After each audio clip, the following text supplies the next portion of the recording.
अब बहुत सारे गुरु लोग होते हैं जो कि फोर्स करते हैं कि आप लोगों ने सिर्फ सेक्स करना है या फिर बैगिंग करनी है।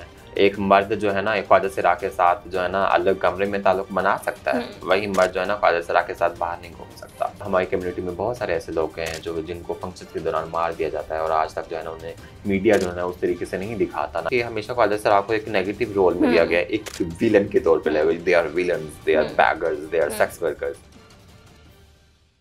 क्या गुरु खुद फिक्स करता है कि आपने भीख मांगना है, आपने फंक्शंस करने हैं और आपने सेक्स वर्क की तरफ जाना है? अब बहुत सारे गुरु लोग होते हैं जो कि फोर्स करते हैं कि आप लोगों ने सिर्फ सेक्स करना है या फिर बैगिंग करनी है। बिकॉज उनके इसके अलावा कोई और जरिया नहीं होता जिसके जरिए जो है ना वो फाइनेंशियल तौर पर कमा सके। अच्छा नूर, ऐसे भी तो होते हैं कि कुछ लोग ऐसे होते हैं कि हमारे साथ बहुत अच्छे से रहते हैं, फ्रेंडशिप होती है, लेकिन वो दूसरों को बताने से कतराते होते हैं कि भी ये मेरा ट्रांसजेंडर मेरा दोस्त है या मेरी दोस्त है। तो ये चीज़ भी होती है, इसको कैसे फेस करती हैं? ऐसे लोग मिलते हैं? बेसिकली मेरे साथ तो ऐसी कोई चीज़ नहीं सामने है जिस इस चैलेंज का मुझे सामना करना पड़े। लेकिन हाँ, सम टाइम मुझे अपनी कम्युनिटी में इन चीज़ों का सामना करना पड़ता है। बिकॉज वो जानते हैं कि एक मर्द जो है ना एक ख्वाजा सिरा के साथ जो है ना अलग कमरे में ताल्लुक बना सकता है, वही मर्द जो है ना ख्वाजा सिरा के साथ बाहर नहीं घूम सकता।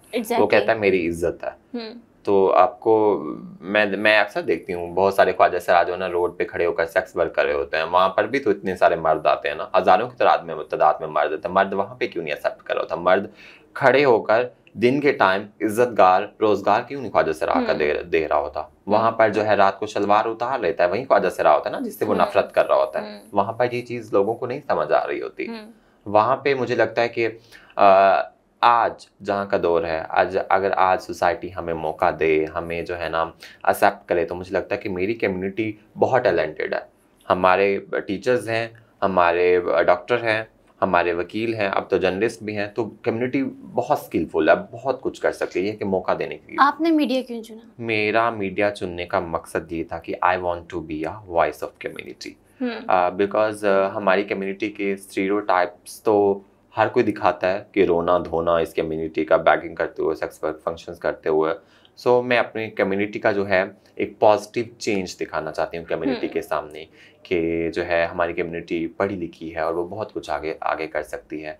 सो हमारी कम्युनिटी में बहुत सारे ऐसे लोग हैं जो जिनको फंक्शंस के दौरान मार दिया जाता है और आज तक जो है ना उन्हें मीडिया जो है ना उस तरीके से नहीं दिखाता, ना इंसाफ कभी उन्हें मिल सकता है, मिल पाता है। मुझे लगता है कि सो मेरा मैस कॉम में आने का यही मकसद था कि मैं अपनी कम्युनिटी की वॉइस बन सकूँ, जो एक अच्छा इमेज है, जो एक अच्छा चेंज है वो आगे ला सकूँ। अगर आप किसी कम्युनिटी के लिए भी एहतजाज करें कि लो जी उस कम्युनिटी में एहतजाज के लिए ख्वाजा सिरा आ गए कि अब हिजड़े एहतजाज करेंगे, हिजड़ों का सहारा चाहिए, मतलब बड़ा नेगेटिव लिया जाता है। ओके, बेसिकली औरत मार्च मनाया जाता है जिसमें ख्वाजा सिरा भी शामिल होते हैं। तो वहाँ पर भी एक नेगेटिव चीज़ ली जाती है कि औरतों के औरत मार्च में हकूक़ में जो है ना ख्वाजा सिरा कहाँ आ गए। बेसिकली हम लोग तो आप लोगों के साथ खड़े हुए हैं ना। हम लोग तो कोशिश कर रहे हैं कि जहाँ पर वुमेन एम्पावरमेंट की बात होती है कि हम लोग वुमेन्स भी एम्पावर होने चाहिए। तो मैं आपको जैसे बता रही हूँ ना कि हमेशा ख्वाजा सिरा को एक नेगेटिव रोल में दिया गया है, एक विलन के तौर पे। They are villains, they are beggars, they are sex workers. तो इस तरीके से सोसाइटी ने ये भी नहीं सोचा कि जो है ना ये किसी एहतजाज में खड़े हो सकें, किसी प्रोटेस्ट में खड़े होकर ये कह सके कि वी आर इक्वल। अक्सर हमने देखा है कि जो ट्रांसजेंडर कम्युनिटी है वो कहते हैं कि जी हमें इज्जत दी जाए, रिस्पेक्ट दी जाए, लेकिन जब हम उनका सोशल मीडिया देखते हैं तो बहुत शॉर्ट ड्रेसेस होती है, मतलब, और वो अपना बहुत सारा जिस्म दिखाते हैं। तो लोग जब उनको वहाँ पर देखते हैं और कुछ ऐसी जगह होती है जहाँ पर वो रिस्पेक्ट चाह रहे होते हैं, क्योंकि हमारी जहनियत फिर वहीं पर आकर रुक जाती है, तो फिर हम उस बंदे के रिस्पेक्ट को नहीं देखते, हम उसका देखते टिकटॉक देखते हैं, हम उसका सोशल मीडिया देखते हैं। वही सारा कुछ दिमाग में रहते हुए हम फिर उसे रिस्पेक्टेबल जगह पे भी इज्जत नहीं देते। बिल्कुल, मुझे लगता है कि हमें हमेशा नॉन जजमेंटल होना चाहिए।